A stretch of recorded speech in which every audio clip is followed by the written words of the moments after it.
नमस्कार दोस्तों। स्वागत है एक बार फिर से आप सभी का द एग्जाम ब्लूप्रिंट पर। पिछली वीडियो में हमने ऊतकों की बुनियादी समझ बनाई और सरल स्थायी ऊतक को गहराई से समझा था, है ना। हमने विभज्योतकी ऊतक को भी इससे पहले पढ़ लिया था, यानी मेरिस्मेटिक टिश्यू को। यानी अब हम लोग गहराई से पढ़ेंगे आज इस वीडियो में जटिल अस्थायी ऊतक को। ठीक है। आज का वीडियो बहुत खास होने वाला है क्योंकि आज हम उन ऊतकों की बात करेंगे जो पौधे के लाइफ लाइन माने जाते हैं और जो परीक्षाओं में सबसे ज़्यादा कन्फ्यूजन पैदा करते हैं। जटिल अस्थायी ऊतक यानी कि complex permanent tissue, xylem, phloem, ये सब हम रटेंगे नहीं बल्कि समझेंगे कि पानी और भोजन का ट्रांसपोर्टेशन आखिर होता कैसे है पौधों में। ठीक है। आज इसी वीडियो में हम लोग रक्षी ऊतक के बारे में, यानी जो प्लांट के प्रोटेक्टिव टिश्यू होते हैं, यानी कि एपिडर्मिस और कॉर्क जैसे ये ऊतक पौधे के लिए एक सुरक्षा कवच की तरह काम करते हैं, उनके बारे में भी हम डिस्कस करेंगे। अगर आप एसएससी, रेलवे, बीपीएससी, बिहार दरोगा, बिहार पुलिस, यूपी पुलिस किसी भी एग्ज़ाम की तैयारी कर रहे हैं तो स्टेट लेवल की परीक्षा में भी याद रखिए एग्जामिनर के ये पसंदीदा क्वेश्चंस होते हैं। ठीक है, कि जाइलम और फ्लोएम से संबंधित जो प्रश्न होते हैं वो, या चालनी नलिकाएं यानी सीवी ट्यूब्स जो होते हैं वो किस ऊतक में पाए जाते हैं। ठीक है, तो चलिए कंसेप्ट्स को और भी मजबूत करते हैं और तैयार करते हैं आज का एग्जाम ब्लूप्रिंट। वीडियो को लास्ट तक देखिएगा। ठीक है, चलिए हम लोग शुरू करते हैं। आइए, तो इसमें सबसे पहले अभी तक हम लोग सरल स्थायी ऊतक को खत्म कर चुके हैं और आज शुरुआत कर रहे हैं जटिल स्थायी ऊतक से। इसको अंग्रेजी में कम्प्लेक्स परमानेंट टिश्यू कहते हैं साथियों। ठीक है, कम्प्लेक्स परमानेंट टिश्यू। ठीक है, ये दो प्रकार के होते हैं, जाइलम और फ्लोएम। आगे हम लोग पढ़ेंगे। ठीक है, अभी वीडियो के शुरुआत में हमने बहुत अच्छे से डिस्कस किया था कि जो ऊतक होते हैं, ठीक है, वो एक समान उत्पत्ति समान कार्य वाले एक कोशिकाओं के समूह से बने होते हैं। ठीक है, लेकिन यहाँ हम ध्यान देंगे कि कुछ ऊतक ऐसे भी होते हैं जिनकी उत्पत्ति और कार्य तो भिन्न भिन्न होते हैं, फिर भी वो एक ऊतक होते हैं क्योंकि इनकी सभी कोशिकाएं जो होती है वो मिलकर मतलब एक ही कार्य को संपादित कर रही होती है। एक यूनिट के रूप में इनका कार्य जो होता है वो एक ही माना जाता है। ठीक है, जैसे एक एग्जाम्पल से हम लोग समझ सकते हैं कि मान लीजिए एक घर बनाया जा रहा है, तो उसमें कुछ होते हैं, एक जो सबसे मेन लीडर इंजीनियर की तरह होते हैं, वो एक एक तरह से पूरी निगरानी करते हैं। ठीक है, कुछ होते हैं जो मशीन चलाते हैं, है ना, यानी कि जो सीमेंट, गिट्टी या बालू होते हैं उनको मिक्स करते हैं। और कुछ होते हैं जो ईंट को एक साथ मतलब जोड़ने का काम करते हैं। ठीक है, तो कुछ ईंट बनाने वाले होते हैं। तो इस तरह से ये सभी भिन्न भिन्न कार्य कर रहे हैं। अकेला अगर इनसे पूछा जाए तो ये अपने अपने कार्य बताएंगे। कोई कहेंगे कि हम ईंट को सेट कर रहे हैं, कोई कहेंगे कि हम मतलब कंक्रीट मिक्स कर रहे हैं, कोई कहेंगे कि हम निगरानी कर रहे हैं। लेकिन इकाई रूप से अगर पूछा जाए एक यूनिट की तरह, तो ये सभी मिलके एक मकान का निर्माण कर रहे हैं। तो इसी प्रकार से भिन्न भिन्न उत्पत्ति और कार्य वाले कोशिकाएं मिलकर जब एक ही कार्य को संपादित कर रही होती है तो ये ऊतक कहलाते हैं और ऐसे ऊतक जटिल स्थायी ऊतक के रूप में जाने जाते हैं। ठीक है, हाँ, आइए आगे हम लोग इसके बारे में देखते हैं। तो जटिल स्थायी ऊतक जो है वो दो प्रकार के होते हैं, जाइलम और फ्लोएम। ठीक है, जाइलम का जो काम है वो वाटर का ट्रांसपोर्टेशन है। ठीक है, आगे इसको और डिस्कस करेंगे हम लोग इसके बारे में। ठीक है, और इसकी दिशा जो है वो नीचे से ऊपर की ओर होती है। ठीक है, और जो मृत कोशिकाएं होते हैं। ठीक है, जबकि फ्लोएम की बात करें तो ये जो फ्लोएम है वो एक तरह से मतलब कि इसमें जीवित कोशिकाएं पाई जाती है। ठीक है, और ये दोनों ही दिशा में ऊपर से नीचे और नीचे से ऊपर, ठीक है, दोनों दिशा में ये ट्रेवल करते हैं, यानी भोजन का संचालन करते हैं। इनको विस्तृत रूप से पढ़ेंगे हम लोग। इनको याद करने के लिए एक आसान सा ट्रिक है कि ज से जल यानी जाइलम, तो जल का ट्रांसपोर्टेशन करने का कार्य जाइलम का होगा। फ से फल यानी फूड, ठीक है, तो फूड का जो ट्रांसपोर्टेशन का काम है वो फ्लोएम का होगा। ये बड़ा आसान ट्रिक है, इससे आप याद रख सकते हैं। और जाइलम और फ्लोएम दोनों मिलकर, ये दोनों मिलकर संवहन बंडल यानी कि वस्कुलर बंडल का निर्माण करते हैं, ठीक है। आइए आगे देखते हैं। तो जटिल स्थायी ऊतक यानी अलग अलग आकार और आकृति की कोशिकाओं के बने होते हैं तथा प्रत्येक कोशिका का कार्य भी भिन्न भिन्न होता है, ठीक है। हाँ, ये एक एक्सेप्शन है इसके, जो टिश्यू के हमने डिफिनीशन पढ़े उसके, ठीक है। परंतु सभी कोशिकाएं एक इकाई के रूप में कार्य करते हैं, ठीक है। जटिल स्थायी ऊतक दो प्रकार के होते हैं, जाइलम, जाइलम का हिंदी नाम थोड़ा खतरनाक है, ध्यान दीजिएगा आप लोग, ठीक है। और फ्लोएम, फ्लोएम का हिंदी नाम पोसवा है। लेकिन ध्यान देने योग्य बात यह है कि कुछ ओल्ड बुक्स में फ्लोएम नाम ही लिखा जाता है, सॉरी, ये फ्लोएम को पोसवा और जाइलम को दारू लिखा जाता है। लेकिन जो नए बुक्स आ रहे हैं या नए एग्जाम में जो नए एग्जामिनर्स क्वेश्चंस को सेट कर रहे हैं, वो जाइलम और फ्लोएम ही हिंदी में लिख देते हैं इस तरह से, ठीक है। हाँ, तो और सबसे ज़्यादा ज़रूरी ये है कि आपको अंग्रेजी नाम याद रखना चाहिए, मैंने पिछले वीडियो में भी बताया था। क्योंकि आजकल एग्ज़ाम में खासकर साइंस के जो पोर्शन है उनमें अंग्रेजी नाम को ही हिंदी में मतलब देवनागरी लिपि में लिख दिया जाता है, ठीक है। तो अगर मान लीजिए अंग्रेजी नाम आप भूल भी जाते हैं, ठीक है, तो आप सॉरी हिंदी नाम भूल भी जाते हैं तो उसके प्रश्न को आप बना नहीं पाएंगे, ठीक है। चूंकि हिंदी में वो दे दिए तो उनको आप अंग्रेजी के क्वेश्चन में देख लेंगे, क्योंकि एग्जाम में दोनों ही मीडियम में क्वेश्चन छापे जाते हैं। और जो हिंदी नाम है वो थोड़ा सा कठिन होता है, ठीक है। तो दोनों को ध्यान में रखिए, पता नहीं किसका इस्तेमाल करके एग्जामिनर प्रश्न पूछ ले। आइए आगे देखते हैं हम लोग। अब है जाइलम, ठीक है, जाइलम को समझते हैं विस्तार से। तो ये जल और खनिज लवण का जो एक तरह से ट्रांसपोर्टेशन करने का कार्य करता है, ठीक है। और ये 4 तरह की कोशिकाओं से बने होते हैं, ठीक है। 4 तरह की कोशिकाओं से बने होते हैं, जिसमें सबसे पहला होता है ट्रैकिड्स, ये मृत कोशिकाएं होती है, ठीक है। और दूसरा है वेसल्स यानी कि वाहिकाएं। तो जो ट्रैकिड्स और वाहिकाएं हैं ये दोनों मिलकर क्या करते हैं, जल और खनिज लवण को जड़ से पत्ती तक पहुंचाते हैं। किसको? जल और खनिज लवण को जड़ से पत्ती तक पहुंचाते हैं, ठीक है। हाँ, उसके बाद है जाइलम फाइबर, ठीक है। जाइलम फाइबर जो है ये मृत कोशिका होती है ये भी, ठीक है। और ये पौधे को यांत्रिक सहायता प्रदान करती है, यांत्रिक सहारा यानी मजबूती कहें तो बड़े बड़े वृक्षों में, ठीक है। हाँ, उसके बाद है जाइलम पैरेनकाइमा, ये वही पैरेनकाइमा है जिसकी बात हमने पहले लेक्चर में की है, ठीक है। तो ध्यान दीजिएगा। तो जाइलम पैरेनकाइमा ये एक तरह से जीवित कोशिका है और इसका काम भोजन का संग्रह भी है, ठीक है। ये भोजन को का संग्रह करता है, हम लोग पहले भी इसके बारे में पढ़े हैं। और एक बात ये भी ध्यान में रख लीजिए पैरेनकाइमा के बारे में कि ये जाइलम ऊतक के निर्माण में भी सहायक होता है, ठीक है। चलिए, मृत कोशिकाएं यानी ये इनकी जो कोशिकाएं हैं वो मृत होने के बावजूद भी, ठीक है, मृत होने के बावजूद भी कार्य करते, यानी इसका कोई विशेष कार्य नहीं होता है। इनके साथ होकर जल के परिवहन के लिए ये एक मार्ग बना देता है, जो ऑस्मोसिस क्रिया है, हमने कोशिका चैप्टर के एंड में पढ़ा था, ठीक है। तो इनसे ये एक तरह से मार्ग बनाती है जिससे जल का परिवहन हो जाता है, ठीक है। अब देखिए जाइलम से रिलेटेड जो इंपॉर्टेंट फैक्ट्स है उसको एक बार रिवाइज करते हैं। तो ये पौधे के संपूर्ण भागों में पाया जाता है, कोई विशेष भाग नहीं है ऐसा, ठीक है। इसका कार्य है जल का संवहन करना, ये पौधे को यांत्रिक सहारा प्रदान करता है, याद रखिएगा। ये भोजन संग्रह भी करता है, ठीक है, जाइलम भोजन का संग्रह भी करता है, ठीक है। जाइलम ऊतक 4 प्रकार की कोशिकाओं से बने होते हैं, ठीक है। वहिकाएं और वहिनिकाएं ये दोनों मिलकर जल और खनिज लवण का ट्रांसपोर्टेशन करते हैं, याद रखिएगा। जाइलम ट्रांसपोर्टेशन सिर्फ एक ही दिशा में नीचे से ऊपर यानी जड़ से पत्ती तक होता है, ठीक है। हाँ, उसके बाद है जाइलम तंतु, जाइलम फाइबर पौधे को यांत्रिक सहारा प्रदान करता है, ठीक है।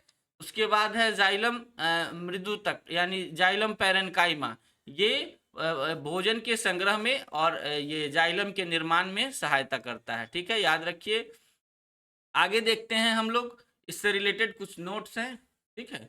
वहिनिकाएं और वहिकाएं हमने पहले भी यहाँ देखा है, यानी कि जो ट्रैकिड्स और वेसल्स हैं, ये दोनों मिलकर खनिज और जल का परिवहन करते हैं। ठीक है, जाइलम तथा फ्लोएम दोनों पौधे में साथ साथ पाए जाते हैं, याद रखिएगा, ये दोनों साथ साथ पाए जाते हैं। वहिनिकाएं, वहिकाएं और जाइलम तंतु तीनों मृत कोशिकाएं होती हैं। ठीक है, जबकि जाइलम पैरेन्काइमा यानी जाइलम मृदुतक जो है, हिंदी ने अंग्रेजी ही ज्यादा कंफर्टेबल फील होगा आपको यहाँ।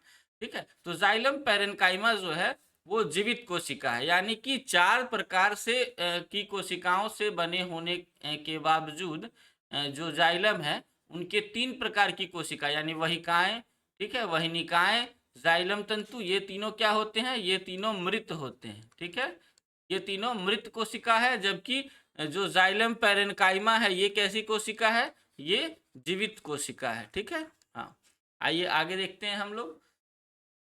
अब है कि पौधे को आवश्यक 17 प्रकार के पोषक तत्व, पौधे को जीवित रहने के लिए 17 प्रकार के पोषक तत्वों की आवश्यकता होती है, और इनमें 14 प्रकार के पोषक तत्व जो है वो जड़ द्वारा मिट्टी से प्राप्त किया जाता है, जिनका अन्य भागों में परिवहन जाइलम के द्वारा ही होता है। ठीक है, यानी जाइलम कभी एग्जाम में आपसे पूछ ले कि जाइलम के द्वारा कितने प्रकार के पोषक तत्वों का मतलब परिवहन होता है, तो 14 प्रकार का, और पौधे के लिए आवश्यक जो पोषक तत्व है वो 17 हैं। ठीक है, हाँ, अब जो शेष 3 बच गए, ठीक है, उनको पौधे वायुमंडल से प्राप्त कर लेते हैं। ठीक है, वायुमंडल से 3 कौन कौन है, कार्बन, हाइड्रोजन और ऑक्सीजन। ठीक है, ये सभी पौधे वातावरण से विसरण प्रक्रिया द्वारा ग्रहण कर लेते हैं। ठीक है, जाइलम के द्वारा परिवहन केवल एक ही दिशा में होता है, ध्यान दीजिएगा यहाँ, ये जड़ से तना और तना से पत्तियों की ओर। ठीक है, जबकि फ्लोएम का जो है वो द्विदिशीय परिवहन होता है, यानी दोनों दिशा में, जड़ से पत्ती की ओर और पत्ती से जड़ की ओर, आगे डिस्कस करेंगे हम उसको। ठीक है, अब है फ्लोएम। ठीक है, तो फ्लोएम यहाँ देखिए, ये भोजन संवाहक होता है, यानी भोजन का परिवहन कराता है ये। ठीक है, क्योंकि भोजन का निर्माण जो है वो पौधे के उन्हीं भागों में होता है जहां क्लोरोफिल पाया जाता है, और पौधे के सभी भागों में क्लोरोफिल होते नहीं है, इसलिए ऐसे भाग जिसमें भोजन का निर्माण नहीं हो पाया है उनकी कोशिकाओं को भोजन की आवश्यकता होती है, और उन्हें भोजन पहुंचाने का काम कौन करता है, फ्लोएम। ठीक है, हाँ, ये द्विदिशीय होते हैं, मैंने पहले भी कहा, यानी पत्ती से जड़ और वापस, पत्ती से जड़ तक भोजन का परिवहन करता है और फिर जड़ से पत्ती तक करता है। ठीक है, ये भी 4 प्रकार की कोशिकाओं से बने होते हैं, जिनमें सबसे पहला होता है सीवी ट्यूब्स, हिंदी में इनको चालनी नलिकाएं कहते हैं। दोस्तों यहीं से कई बार क्वेश्चंस बन जाते हैं, तो बड़ा मतलब आसान सा है, लेकिन फिर भी बार बार पूछा जाता है कि चालनी नलिकाएं जो होती है वो किस प्रकार की ऊतक में पाए जाने वाली कोशिका है। तो आप ध्यान रखिएगा कि ये फ्लोएम यानी भोजन संवाहक ऊतक जो है उनमें पाया जाता है। ठीक है, हाँ, अब है सहकोशिका। ठीक है, क्या है, सहकोशिका, यानी कि जो कंपेनियन सेल है। ठीक है, ये भी जीवित संरचना है। ठीक है, उसके बाद है पेरेन्काइमा, पेरेन्काइमा, ठीक है, फ्लोएम पेरेन्काइमा, ये भी जीवित संरचना है। ठीक है, और अगला है फ्लोएम फाइबर, ये मृत संरचना है। ये कैसी संरचना है, मृत संरचना। हम लोग पहले देखे हैं कि जब हम पढ़ रहे थे जाइलम, तो उनमें 3 तरह के कोशिकाएं मृत होती थी, जबकि एक ही कोशिका जीवित थे, यानी कि जाइलम के अधिकांश कोशिकाएं मृत होती है, जबकि फ्लोएम की अधिकांश कोशिकाएं जीवित होती है। ठीक है, इसमें 3 प्रकार की जीवित कोशिकाएं हैं। ठीक है, इसमें, और एक जो है वो मृत कोशिका है। ठीक है, हाँ, ये देखिए, ये मृत कोशिका है, सॉरी, फ्लोएम फाइबर, जबकि सीवी ट्यूब्स, कंपेनियन सेल्स और फ्लोएम पैरेन्काइमा, ये तीनों कैसी संरचना है, जीवित संरचना है। आइए इन तीनों के कार्य को एक बार नजर डाल लें।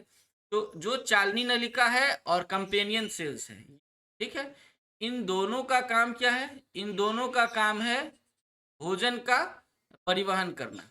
ठीक है, और दोनों दिशाओं में ये भोजन के परिवहन को करते हैं, और ये तीनों क्या है, ये जीवित संरचना है। ठीक है, जबकि फ्लोएम तंतु, ठीक है, फ्लोएम तंतु यानी कि फ्लोएम फाइबर जो है, इनका काम क्या है, ये मृत कोशिकाएं हैं, और ये पौधे को यांत्रिक सहायता प्रदान करते हैं। क्या करते हैं, यांत्रिक सहायता प्रदान करते हैं। ठीक है, अब हम लोग बात करते हैं फ्लोएम पैरेन्काइमा की। तो ये भी जीवित संरचना है, ठीक है, और ये भी भोजन का संचय करते हैं। ये भोजन का संचय करते हैं, क्या करते हैं, संचय। ये दोनों जो है चालनी नलिका और सहकोशिका यानी कंपेनियन सेल, ये दोनों ट्रांसपोर्टेशन का काम कर रहे हैं, ये स्टोरेज का काम कर रहे हैं, और ये एक तरह से मतलब क्या कहते हैं, यांत्रिक सहायता प्रदान कर रहा है, ठीक है। अब देखिए, चूंकि पत्तियों में जो भोजन का निर्माण होता है वो ग्लूकोज के रूप में होता है, ठीक है, जबकि इनका परिवहन जो है वो सुक्रोज के रूप में होता है, और संग्रह जो है स्टार्च के रूप में होता है। ये ध्यान रखिएगा, बहुत बार इससे क्वेश्चन पूछे जाते हैं। तो पौधे जिन भोजन का निर्माण करते हैं और पत्तियों में जो निर्माण होता है वो ग्लूकोज के रूप में रहता है, ठीक है, और जिनका परिवहन यानी फ्लोएम के द्वारा जिनका परिवहन किया जाता है जिस भोज्य पदार्थ का, वो सुक्रोज होते हैं, ठीक है, और जो पौधे में संचित होते हैं वो स्टार्च होते हैं, ठीक है। हाँ, एक बात ध्यान देते चलिए कि पौधे जितनी भोजन का निर्माण करते हैं उसमें से सिर्फ 10% भाग ही अपने लिए इस्तेमाल कर पाते हैं, ठीक है। 30-90% जो है वो स्टोर रहते हैं और वही फल के रूप में हम ग्रहण करते हैं, ठीक है। अगर पौधे इतना स्टोर ना करें, उनसे हमें किसी भी प्रकार की भोजन की प्राप्ति ना हो, तो संभवतः हम पेड़ लगाएंगे ही नहीं, ठीक है। आइए आगे देखते हैं हम लोग। फ्लोएम से रिलेटेड कुछ फैक्ट्स हैं, इनको रिवाइज करते हैं। तो फ्लोएम का निर्माण जो है वो जाइलम के समान ही 4 प्रकार की कोशिका से होता है, ठीक है। सबसे पहला चालनी नलिका है, सीवी ट्यूब्स, ठीक है। दूसरा सहकोशिका यानी कंपेनियन सेल्स है। ये दोनों मिलकर क्या करते हैं, ये दोनों मिलकर भोजन के परिवहन का काम करते हैं। किनका काम करते हैं, परिवहन का, ठीक है।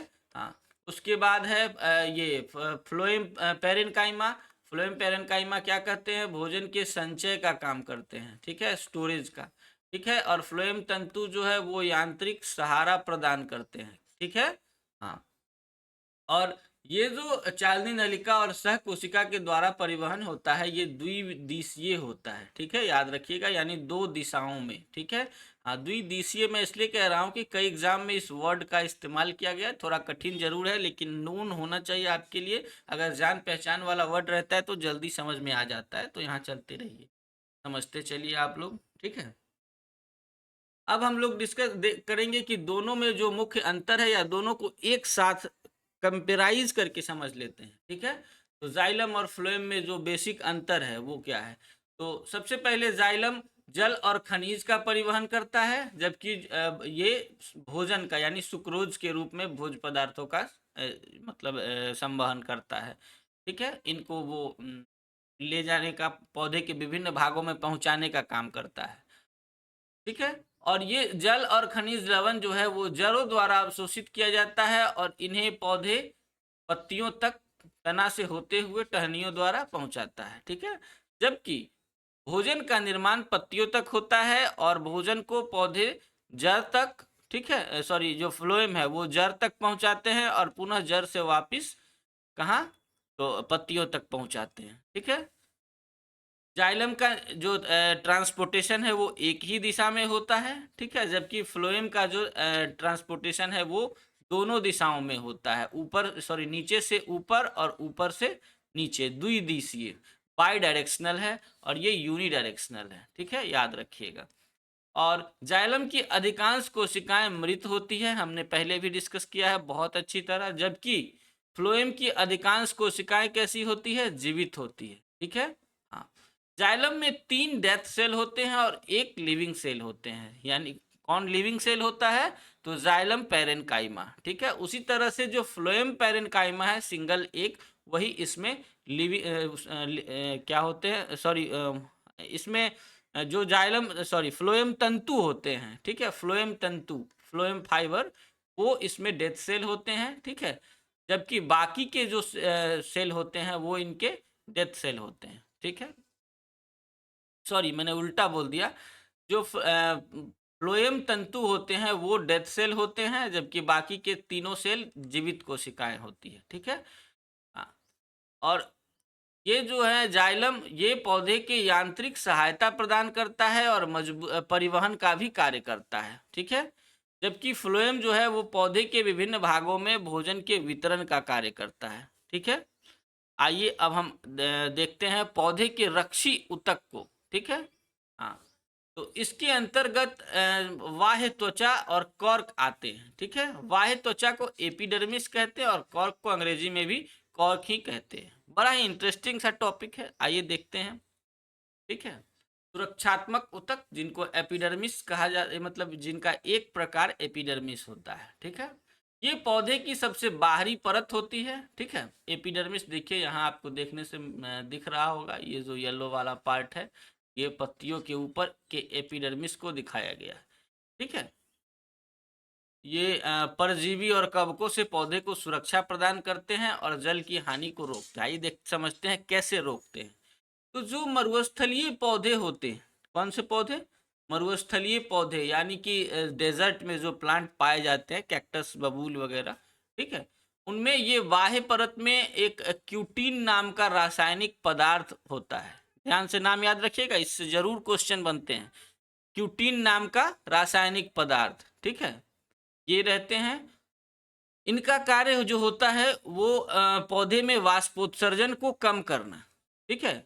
पौधे में जो ट्रांसपीरेशन होता है उनको कम करते हैं ये, और इनसे पौधे के अंदर जो जल का संचयन है वो बना रहता है और पौधे सूखने से बच जाते हैं, ठीक है। तो मरुस्थलीय पौधे में वाष्पोत्सर्जन की दर को कम करने के लिए कौन सा रासायनिक पदार्थ जिम्मेवार है?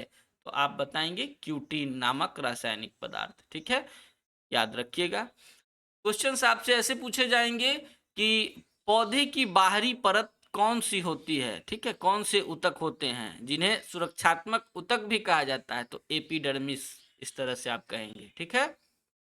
आइए आगे देखते हैं। एपिडर्मिस यानी जो बाह्य त्वचा है, ठीक है, ये छाल के नीचे की परत, यानी आपको कोई भी जो ट्रीज होते हैं उन पर एक सूखा सा छाल होता है और इनके नीचे का जो ठीक नीचे का परत होता है यही परत एपिडर्मिस कहलाता है, ठीक है। ये पौधे के सभी भागों की रक्षा करता है, जल हानि से बचाता है पौधे को और परजीवी कवकों के प्रवेश को भी रोकता है, ठीक है, और विभिन्न प्रकार के आघातों से भी बचाता है। जब भी मतलब कोई बाहरी आघात होगा तो सबसे पहले ये डैमेज होते हैं और ये जल्दी से रिपेयर हो जाते हैं और जो इनर पार्ट है वो सुरक्षित रहते हैं, ठीक है। मरुस्थलीय पौधे में एपिडर्मिस में क्या पाया जाता है? क्यूटीन, ठीक है। क्यूटीन नाम का एक रासायनिक जल अवरोधक रासायनिक पदार्थ बनता है जो जल हानि से बचाता है, ठीक है। आइए दूसरा सुरक्षात्मक ऊतक जो है वो कॉर्क कहलाता है, ठीक है, कॉर्क, ठीक है। इसमें सुबेरीन नाम का मतलब कि जो रासायनिक पदार्थ है वो विद्यमान होने के कारण ये हवा और पानी के लिए अभेद्य होता है तथा लगभग ये अग्नि प्रतिरोधी यानी फायर रेसिस्टेंट भी होता है। किस कारण से होता है? तो ये सुबेरीन नामक रासायनिक पदार्थ के पाए जाने के कारण।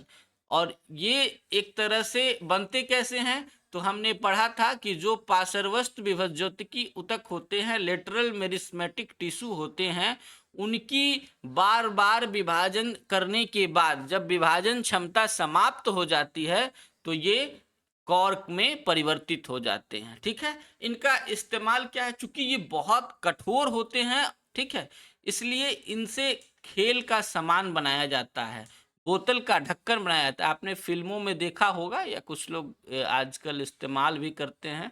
तो कुछ जो मतलब कि एंटिक वाइन होते हैं उस वाइन में कॉर्क के ढक्कन लगे होते हैं, या लेबोरेटरीज में कुछ ऐसे बोतल इस्तेमाल किए जाते हैं, ठीक है। हाँ, वो ढक्कन बनाने का काम जो है वो इसी पौधे के इसी पार्ट से किया जाता है। और एक विशेष प्रकार का प्लांट होता है जिसको सुबेर कहा जाता है, उनमें सुबेरीन की मात्रा अधिक होती है और उसकी जो कॉर्क है वो कठोर होती है, तो उस पौधे का इस्तेमाल इन कार्यों के लिए अधिक किया जाता है, ठीक है। हाँ, आइए इससे रिलेटेड कुछ फैक्ट्स को रिवाइज करें। तो समय के साथ साथ क्या होता है? जब तना पुराने होते हैं तब तने की एपिडर्मिस के स्थान पर कॉर्क, ठीक है, कैम्बियन के रूप में रूपांतरित हो जाता है। ये जो कॉर्क है वो कैम्बियन के रूप में रूपांतरित हो जाता है। ये एक प्रकार का मृत कोशिका है, डेथ सेल है, ठीक है। कॉर्क का मुख्य कार्य क्या है? पौधे को सुरक्षा देना। कॉर्क का मुख्य कार्य क्या है? पौधे को सुरक्षा देना, ठीक है। सुरक्षा देना। सुरक्षा कैसे देते हैं ये? तो इसमें सुवेरिन नाम के रासायनिक पदार्थ उपस्थित होते हैं और इस कारण से, ठीक है, इनसे होकर जल एवं गैस का प्रवेश यानी हवा का प्रवेश बिल्कुल नहीं होता है, ठीक है। हाँ, और ये लगभग अग्नि प्रतिरोधी भी होती हैं, यानी इसमें आग भी बहुत देर से लगता है, ठीक है। इसका उपयोग बोतल के कॉर्क बनाने में, खेल का सामान बनाने में आदि में किया जाता है। व्यापारिक कॉर्क जो है सुबेर नाम के पदार्थ यानी सुबेर नाम के पौधे से बनाया जाता है, ठीक है। हाँ, आइए अब देखिए, अब है कि पौधे में आपने कभी अपने आसपास में पेड़ को कटते देखा होगा, ठीक है। जब पेड़ के मतलब जो बड़े वृक्ष होते हैं उनको कटते देखा होगा, काटने के बाद उनकी जो क्रॉस सेक्शनल एरिया होता है, ठीक है, यानी कि एक लकड़ी का गट्ठर काटा जाए और उसके साइड से देखेंगे आप कटे हुए पार्ट को तो कुछ इस तरह का दिखाई देगा, ठीक है। हाँ, गोल गोल रिंग्स की तरह साथियों। आप ध्यान से देखेंगे तो इस रिंग्स में दो अलग अलग कलर दिखाए गए हैं, ठीक है। जो लाइट वाला कलर है वो थोड़ा चौड़ा है और जो डार्क वाला कलर है वो थोड़ा पतला दिखाया गया है, ठीक है। यहाँ ये कलर के माध्यम से इस बात को दिखाने का प्रयास किया गया है, ठीक है, कि जो लाइट वाला कलर है, ठीक है, जो लाइट वाला कलर है वो बसंत ऋतु के दौरान पौधे की वृद्धि है, ठीक है। जबकि जो डार्क वाला कलर है वो शीत ऋतु के दौरान पौधे की वृद्धि है, ठीक है। हाँ, इट मीन्स ये कहा जा सकता है कि जब बसंत ऋतु होती है तब पौधे की गति जो है, सॉरी, पौधे की वृद्धि जो है वो अधिक होती है, जबकि शीत ऋतु में पौधे की वृद्धि कम हो जाती है। कुछ पौधे में तो बिल्कुल रुक जाती है, जैसे जो क्रीपर्स यानी लता वाले पौधे हैं, जैसे अंगूर के पौधे, वो बिल्कुल सूखा जैसा हो जाता है।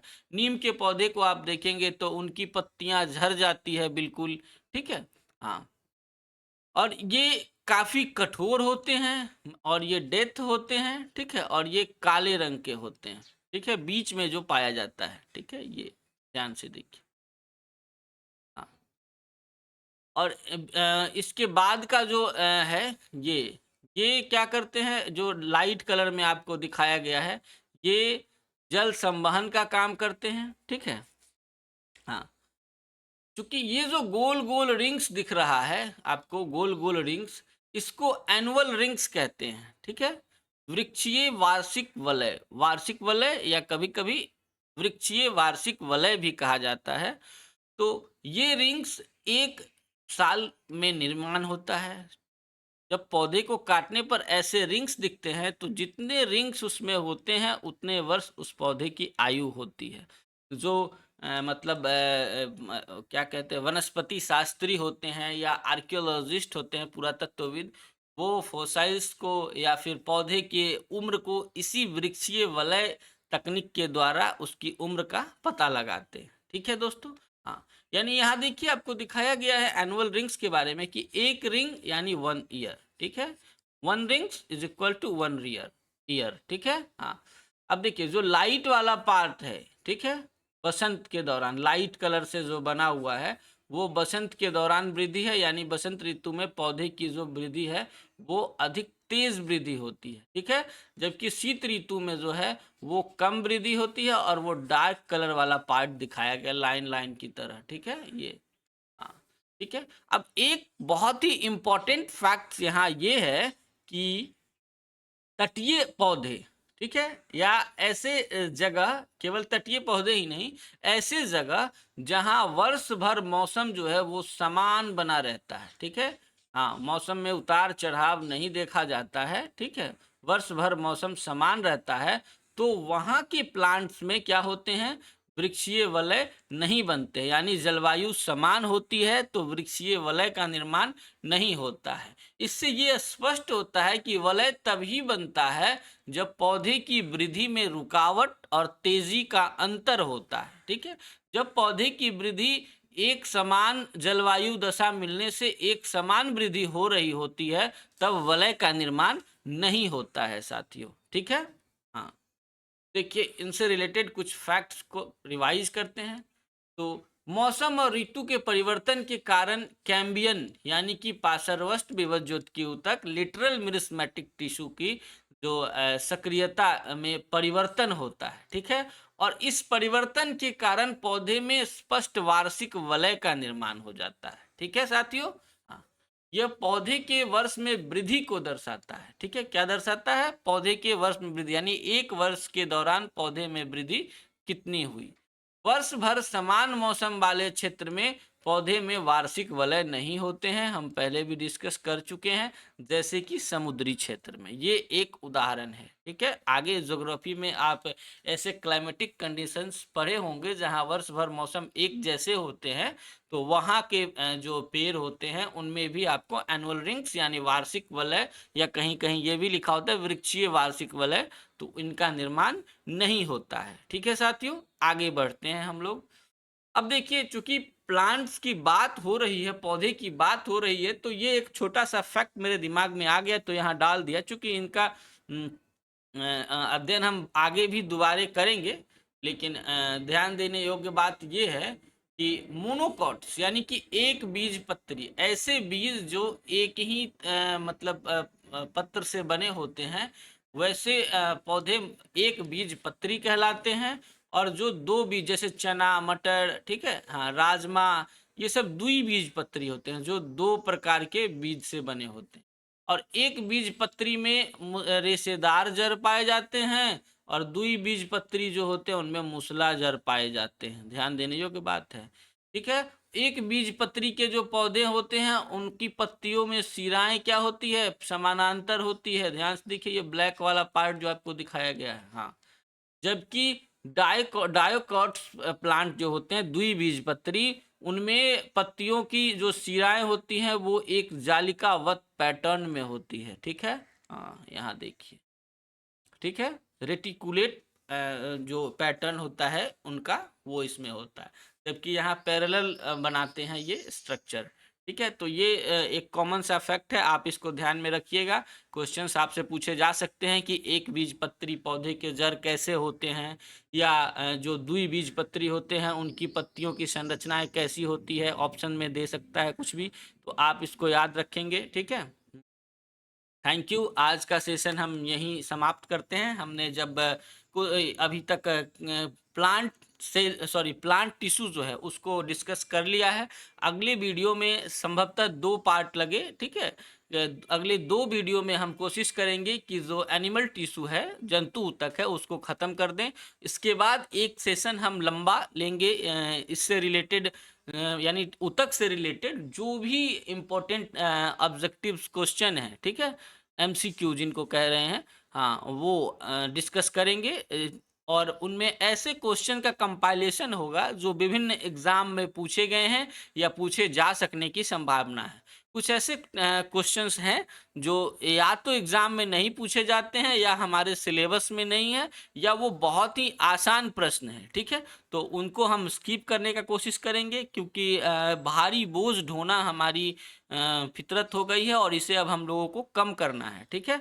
हम यहाँ एग्जाम का ब्लूप्रिंट तैयार करते हैं, तो हम ऐसे ही प्रश्नों का संग्रह करेंगे जो एग्जाम में पूछे जाने की पॉसिबिलिटी है। फालतू की चीज़ों में उलझने का प्रयास ना करेंगे। कभी कभी कुछ टीचर्स ऐसे क्वेश्चंस का कंपाइलेशन लाते हैं जानबूझकर बच्चों को हार्ड दिखाने के लिए, ठीक है, लेकिन वो हमारे एग्जाम के स्तर से महत्वपूर्ण होते ही नहीं है, वो हमारे सिलेबस में है ही नहीं। जैसे कि आप मान लीजिए आप बीपीएससी की तैयारी कर रहे हैं, ठीक है, तो बीपीएससी में जो प्रश्न पूछे जाते हैं वो 10वीं स्तर के होते हैं, ठीक है। अब हम बायोलॉजी के चैप्टर में नीट स्तर के प्रश्न को घुसेड़ दें, ये बिल्कुल सही रणनीति नहीं है साथियों, ठीक है। हाँ, तो विदा लेते हैं आपसे। हमारे चैनल को सब्सक्राइब कीजिए। आपके जो भी क्वेरीज हैं, जो भी प्रॉब्लम्स हैं, वो कमेंट में आप हमें सेंड कीजिए, ठीक है। हम उसको रिजॉल्व करने की कोशिश करेंगे। और हर सोशल मीडिया पे हम उपलब्ध हैं, हमें फॉलो कीजिए, इंस्टाग्राम पे, फेसबुक पे, ठीक है। हाँ, टेलीग्राम पे भी हमारे ग्रुप से जुड़िए। व्हाट्सएप ग्रुप में जुड़ने के लिए आप हमें कमेंट कर सकते हैं, या डिस्क्रिप्शन में हमने लिंक दिया हुआ है, ठीक है। और वीडियो से रिलेटेड जो भी पीडीएफ होते हैं वो हम टेलीग्राम पे अपलोड करते हैं, ठीक है। तो अगर आप पीडीएफ चाहते हैं तो उसका लिंक, टेलीग्राम चैनल का लिंक हमने डिस्क्रिप्शन में दे दिया हुआ है, तो आप वहाँ से उसे ज्वाइन कर सकते हैं, ठीक है। हाँ, और भी जो एग्जाम ओरिएंटेड फैक्ट्स होते हैं छोटे छोटे, जिन पे वीडियो बनाना मतलब पॉसिबल नहीं है, बहुत छोटे होते हैं, तो उनको हम वहाँ पे सेंड कर देते हैं। तो आप ये सब लाभ उठाने के लिए ग्रुप से जुड़ जाएं। थैंक यू दोस्तों।